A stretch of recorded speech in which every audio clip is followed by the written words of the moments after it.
Hello, my name is Masha and today I'm making the same bracelet two different ways. I'm using the same pattern and one bracelet is going to be made using the row by row method and the other bracelet is going to be made using the segment knotting method. Now if you don't know what the difference between the two is, it's really just different ways of reading the pattern and making the bracelet based on the pattern. With the row by row method, you start by looking at individual rows horizontally and you make the knots from left to right, switching between pairs of string every time you do that. With the segment knotting method, you do whole segments at a time. So you make a bunch of knots with a single string all at once. When I first started out making friendship bracelets, I exclusively used the row by row method because to me, it just seemed easier and that's what I understood. After a while though, personally it took me years actually, I transitioned to the segment knotting method, and when I went to that, I never came back to the row by row method. I exclusively use the segment knotting method nowadays, and I haven't actually made a bracelet with the row by row method in probably 10 years. I also use the segment knotting method in all of my tutorials. So if you want some examples of what that is, any of my tutorials will do. I also have a section in my tutorial, sort of on the left side, where I highlight the pattern and I also show you which part or which segment we are doing at which point. So today I wanted to see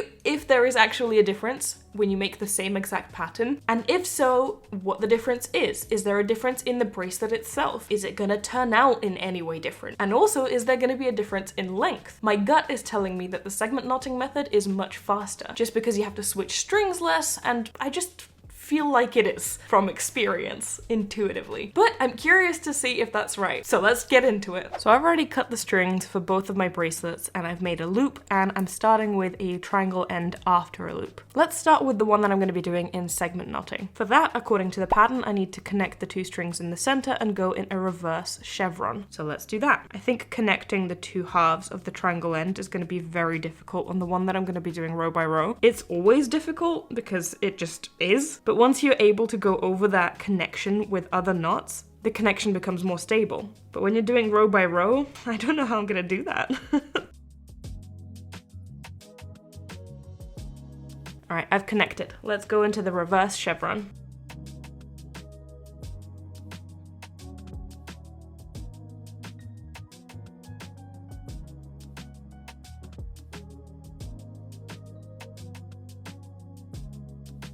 And there we go, that's now connected and the bracelet is started. So from here, I'm gonna make this bracelet up until row 10. I'm gonna time myself doing the entire thing, and then I'm gonna start my bracelet that is row by row and do the same thing and see which one was faster and which was slower.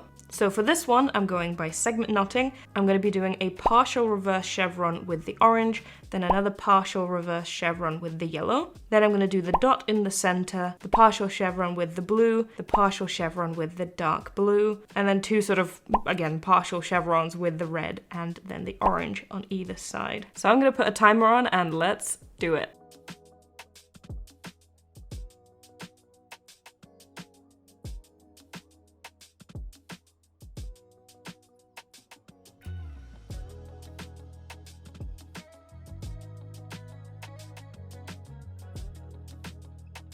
All right, so this is exactly 10 rows, and that took me about 5.5 minutes to do. Let's try this exact same thing with the row by row method, and then I'm gonna finish both bracelets and see how long they each took me. I am somehow already not looking forward to this. I haven't actually made a bracelet row by row in probably 10 years. That makes me sound really old.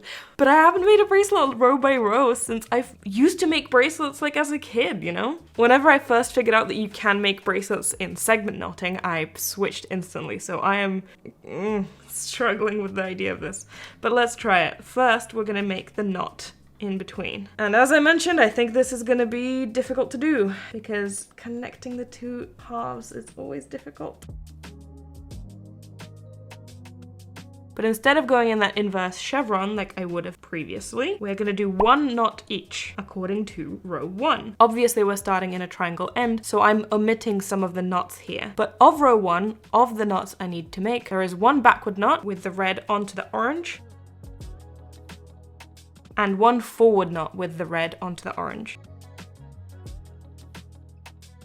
And now that I've done this, I realize that my timing myself to see how long each bracelet is going to take me to get to 10 rows isn't exactly accurate because I did that reverse chevron in the first one. Oops. Oops. Do you know what? I'm gonna go back, and when I'm editing, I'm gonna make a note of how long it took me to do that inverse chevron when I was doing the first bracelet, and I'm gonna add that to the 5 minutes 30 seconds, which hopefully on screen you will see is however long it took me. So let's start timing from now, and I'm gonna get to 10 rows. While going row by row. And looking at the pattern for row 2, that will be a backward knot, a forward knot, and a forward knot. For row 3, that will be a backward knot, a forward knot, a forward knot. For row 4, backward, backward, forward, forward, forward, and so on. That's how you would do this bracelet, row by row. So let's do it, and let's time myself.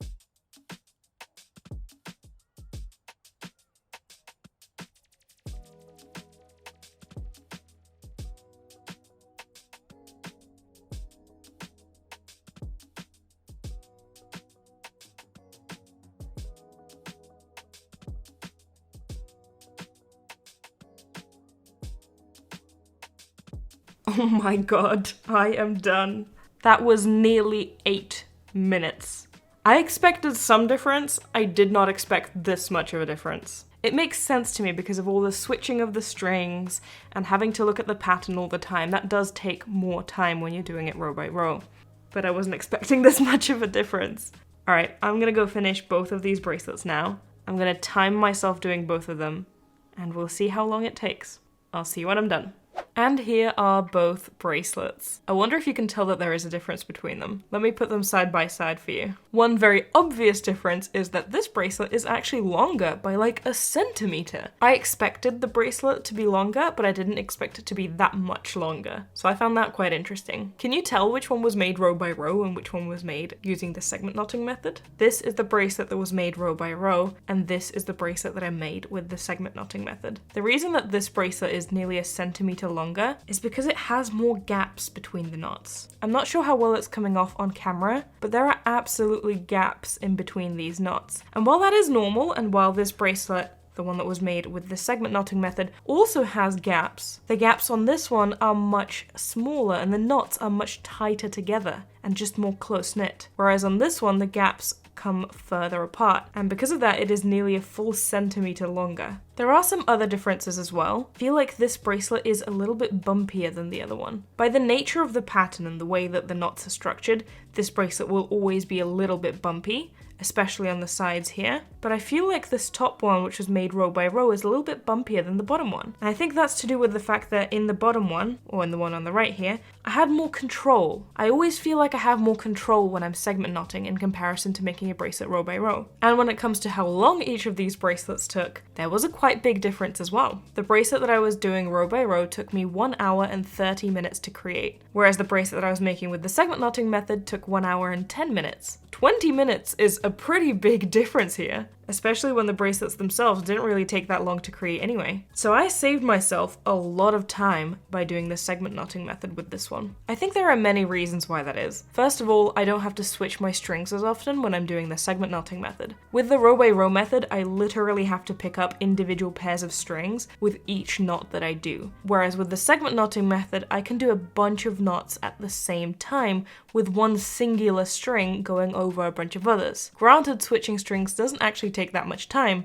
but when you combine every single string you need to switch, it does add up. Also, when making the bracelet row by row, you have to pay very, very close attention to the pattern for each individual row. Whereas with the segment knotting method, you kind of just have to look at the pattern once for that segment, and then you know what you're doing, and you can make a bunch of knots in a row. And with the segment knotting method, it's easier to remember what you're doing. After like 2 or 3 of these crosses, I didn't even have to look at the pattern much. I kind of already knew what I was doing because I'd gotten used to it. I couldn't really say the same for the row by row method, although it did start to get repetitive by the end. Ironically though, the row by row bracelet is the one that I actually made a mistake in. I wonder if you can spot it. It's just one knot. There is one knot on this bracelet on the right that I made incorrectly. Let me know if you did spot it in the comments, but I'll tell you now. It's actually right here. See on this dark blue cross? It doesn't start from where it should on the right. This yellow knot here should have been a blue knot. You can see it correctly made on this side and incorrectly on this side. So despite me saying that you don't need to look at the pattern much and you get used to it,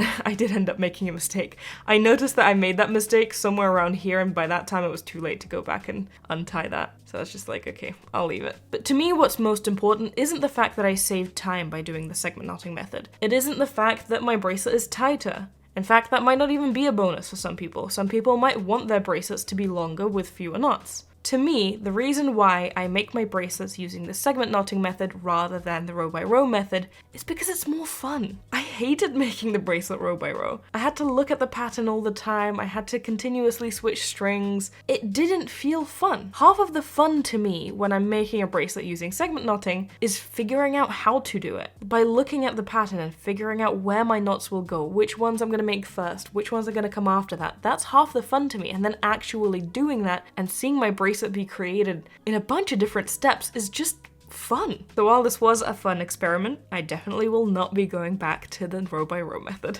Speaking of the segment knotting method, how do you actually learn how to do it? I have a video tutorial on how to read normal patterns. That video includes both the row by row method and the segment knotting method. There are timestamps in the description of that video, so you can skip around and find whichever section you need. I would start there and I would listen to the explanation about what the segment knotting method even is and the general gist of how to do it. And then I would try following a couple of my tutorials. I have a bunch of bracelet tutorials. I'll leave a playlist linked in the description. Pick any of them. They are all made using the segment knotting method. And within those tutorials, I always have the bracelet patterns in the top left corner, and I highlight which sections of the pattern I am making so that you can follow along and hopefully understand how patterns are created and how to figure out in which order you need to make knots. This kind of thing comes with practice, and by following my tutorials and kind of getting the general idea, I think that's a good starting point. I will also leave this pattern linked in the description in case you want to make it as well. My book, The Beginner's Guide to Friendship Bracelets, is now out worldwide. It is a collection of photo tutorials aimed at beginners, and it also covers things like how to read normal patterns and segment knotting, as well as a bunch of other stuff. It's available for purchase anywhere you typically buy books, but there is also a direct link in the description if you want to get it from there. Before I go, I also want to give a special shout out to my patrons and especially my top supporters. It is with their support that I'm able to create the videos that I do on this channel,